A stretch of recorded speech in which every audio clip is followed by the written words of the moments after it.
Bonjour, bienvenue dans ma chronique Neurotraining. Aujourd'hui, nous allons parler de la peur de grandir. Puisque grandir c'est oublier le plaisir de grimper au peuplier. Je veux pas grandir, je veux pas grandir, je veux pas grandir. Pas moi, ni moi. Parfois, un enfant peut présenter à un moment de sa vie un refus de grandir, de passer des caps, de s'autonomiser. Alors Christine Bartoli, d'où cela vient ? Tout part des peurs issues des épreuves personnelles difficiles que l'enfant a vécues pendant la grossesse, l'accouchement et l'enfance.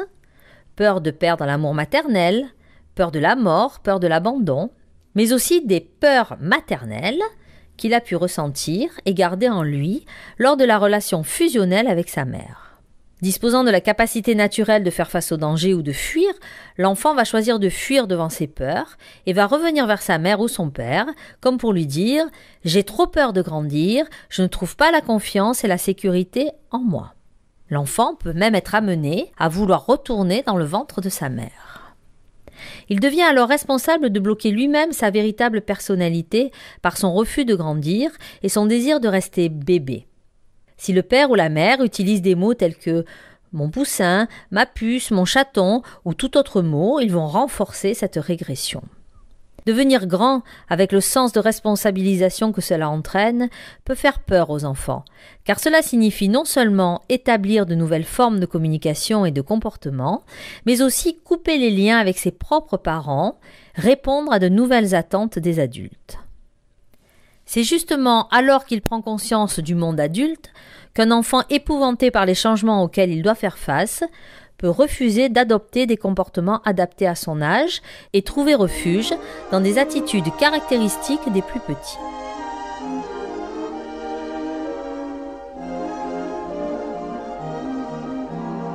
Au fil de la vie, la chronique Neurotraining de Christine Bartoli.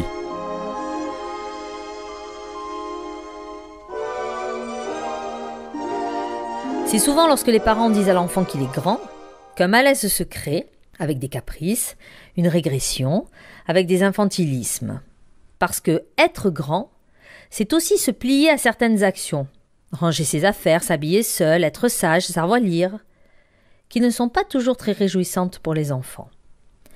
De toute évidence, l'enfant qui déclare « Je suis encore petit » tente d'attirer l'attention sur lui en fondant à nouveau son rapport avec les siens sur des bases qu'il se sent en mesure de gérer. Il n'est pas rare que le refus de grandir soit lié à la naissance d'un petit frère ou une petite sœur, avec tout ce que cela comporte quant à la peur de perdre l'affection de ses parents, qu'il va devoir partager avec ce petit être fragile. Dans ce cas, le refus de grandir peut être dicté par le sentiment d'être coupé de toute communication avec les parents en raison de l'arrivée d'un nouvel enfant. Les réactions excessives sont sans aucun doute dues à la tension des sentiments que l'enfant garde en lui et qui, d'un coup, se manifestent librement. Dans ce cas-là, quels troubles vont présenter les enfants ? Plusieurs types de troubles vont se montrer. Tout d'abord, des signes de refus de grandir et d'immaturité, donnant du sens à son désir de régression. On va pouvoir entendre des phrases comme « Maman, j'aimerais bien retourner dans ton ventre » ou bien « Je ne veux pas manger car je veux rester petite » ou à la phrase « Tu es un grand garçon maintenant » la réponse va être « Non, je suis un bébé ». Le corps, là encore, va parler. L'enfant peut se remettre à faire pipi au lit, à sucer son pouce ou une tétine, à parler comme un bébé, à être collé à son père ou à sa mère, et à dépendre des adultes pour travailler, manger ou se réveiller le matin.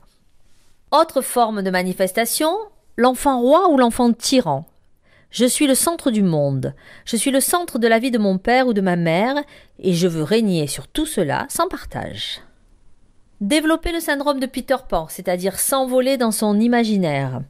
On va s'en rendre compte aussi à travers les mots des enseignants qui vont dire « il manque de concentration, il est dans la lune ou dans les nuages » et les neuropédiatres vont parler de troubles de l'attention. Enfin, l'enfant va bloquer lui-même ses forces naturelles de vie et créer les symptômes pour lesquels il va venir consulter. S'il bloque sa joie de vivre, il va se rendre malheureux et pourra créer ainsi une véritable dépression.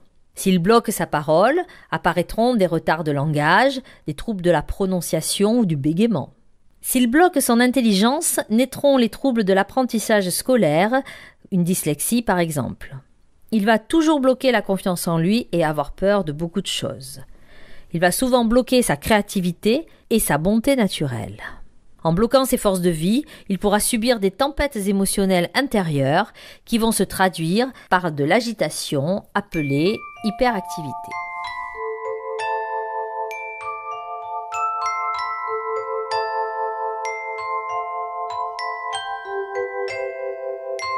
Alors Christine Bartoli, comment aider son enfant ? Il faut avant tout tenter de dédramatiser la situation de tension qui peut se créer. Une tension qui provient notamment des parents qui peuvent vivre ces comportements comme des attaques personnelles de l'enfant à leur égard. Il est alors important de porter toute l'attention sur les émotions positives liées à la croissance, à tous les acquis nouveaux de l'enfant. Il faut savoir qu'un enfant peut apprendre à se responsabiliser uniquement au travers de ses efforts et de son expérience personnelle. Pour bien comprendre le ressenti de l'enfant, chaque parent devra essayer de se mettre un instant à la place de l'enfant afin de percevoir la difficulté réelle qu'il peut éprouver pour pénétrer dans le monde des grands. Tenter ainsi de le comprendre au travers de ses expériences émotionnelles et d'examiner ses besoins. Une solution peut consister à orienter l'enfant vers des activités dites constructives, avec par exemple un nouvel aménagement de sa chambre. La fréquentation d'autres enfants du même âge peut également être bénéfique et permettre à l'enfant de vivre le plus harmonieusement et sereinement possible. Les compliments seront également les bienvenus, au moindre effort, à la moindre attitude de grand, ce qui permettra d'instaurer une confiance de l'enfant.